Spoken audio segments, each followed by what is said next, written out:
Nayla's hands were sweating as she listened to the Turian speaker on stage, impressed at how he managed to keep calm while still managing to capture the attention of everyone there.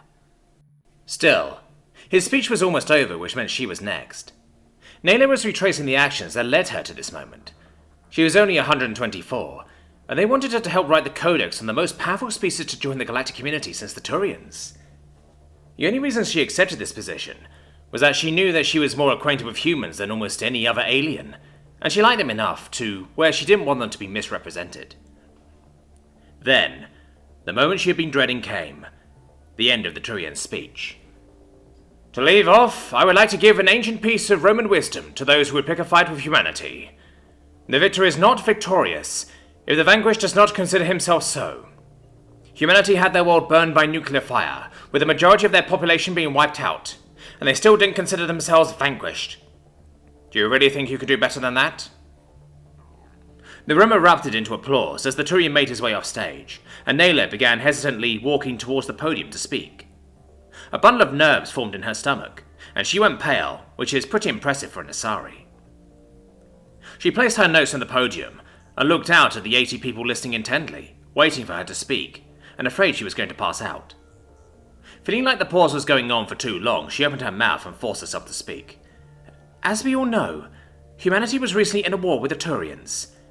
It was a brief war, but one that the humans decisively won. The Turians witnessed humans attempting to activate a relay and attack the human ships.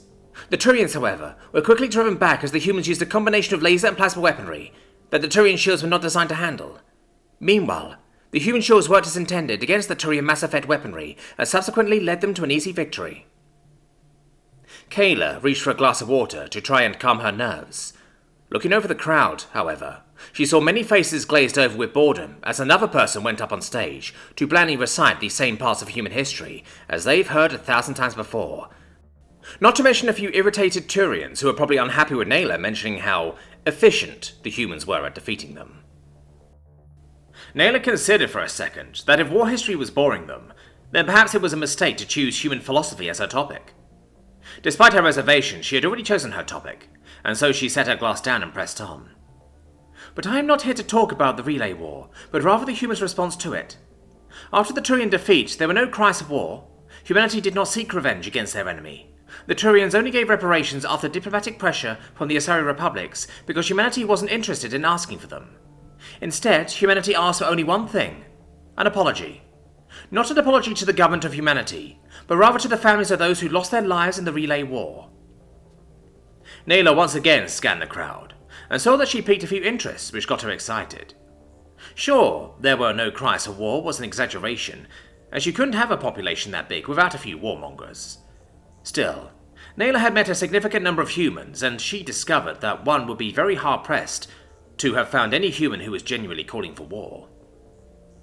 Nayla was particularly fond of humans, having spent more time around them than almost any other alien in the galaxy at this point.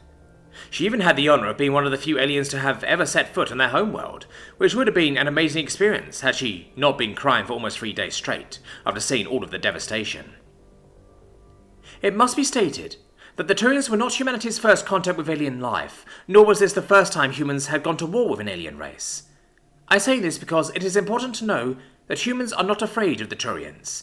They are not averse to war because they do not believe they can win. They are adverse to war because they hate the suffering it causes. This is an important distinction.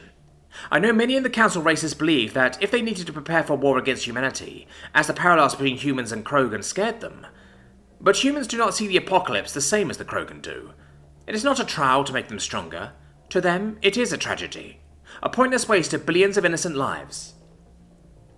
Nayla turned the page of her speech and looked up to find that there wasn't a single person who wasn't listening intently to her. Even the previously irritated Turians seemed interested. Nayla felt like she was going to melt with all the eyes burning a hole into her, but once again, Nayla took a look at her notes and pushed on. Despite this aversion to war, humans are also almost paradoxically very opposed to what they call appeasement, and have previously criticized the Council for using what they see as appeasement against the Batarians. Yet despite their disdain for the hegemony, they again quite paradoxically have come to the aid of the hegemony during natural disasters or massive accidents, helping prevent outbreaks of disease or famines from occurring. I managed to ask a human diplomat why humanity helps their biggest rivals, and his response was, in my opinion, quite insightful. We would come to the aid of the Asari if they were in a time of strife. The same goes with any other species in Council space. When we help after a natural disaster, we aren't helping the government, we're helping the people. Why would we deny innocent people that help, simply because they had the misfortune of being born in the wrong place? At the time I was floored by his logic. Rarely does any nation act out of pure altruism, but as I contemplated it further, I came to understand it. Nayla paused as she looked to the next part of her speech. She had already explained why humans avoided war, but now she needed to explain how, which would be substantially more difficult. The truth being, she didn't fully understand it herself. When writing a Codex entry about a species, said species wasn't allowed to write the entry, as it may end up biased. They are instead allowed into advisory positions to a group of writers considered sufficiently knowledgeable about the species. Still, while Nayla knew more about humans than most, they had been around for a short period. She didn't know as much as she'd like going into this. Nervously, she looked up from the podium and saw a crowd generally enraptured by what she was saying, and realized that she was doing much better than she anticipated. Humanity is not so naive as to believe that all war can be stopped by a bouquet of roses. They understand that some nations will do anything to violently exploit their weaker neighbours, no matter how peaceful or neutral they may be. Other nations may always see war as a first resort, which is why humanity is so fervently against appeasement. They see it as just another path to war, as a way for hostile nations to weaken their enemies, before even having to fight them. This is why humans aid the Praetorians, because if they give in to their demands, the Praetorians will simply demand more, but if they genuinely lend a hand in the Praetorians' time of need, they can show the hegemony that humans will not falter in the face of a threat, while still showing that they are open to reconciliation. Similarly, they can show the Praetorian people that they harbour no hatred towards them. Even the most racist Praetorian would admit that they owe much to humanity, no matter how begrudgingly they may say it. Nayla turned to the next page of her speech, and realised she was nearing the end, yet without any further hesitation she continued. Every species associated with the Council have many invaluable qualities to them. The Turians are unparalleled in their discipline. The Volos are ingenious financiers and have helped prevent economic catastrophe numerous times. Even the Hanar, who at first glance are physically unremarkable, are among the kindest and most charitable peoples you will ever meet. So, what do humans bring to the table? Their unrelenting determination in times of hardship? Their compassion and willingness to help even those who have wronged them? I believe it is their adaptability that is their greatest strength. Not in the sense that they have shown that they can push through almost any challenge, but instead that they have shown a remarkable ability to fix their mistakes, to look at what they have done wrong, and not only promise to never do so again, but to fulfill that promise, no matter how hard it may be. The room erupted into applause, taking Nayla by surprise, as she realised she accidentally made everyone think she was finished. For a second she contemplated if she was. She hadn't written a proper ending to her speech, and there was one last thing she wanted to share, but maybe it would be better to just end on a high note. No, she couldn't. This one last thing needed to be shared. It encapsulates everything humanity stands for.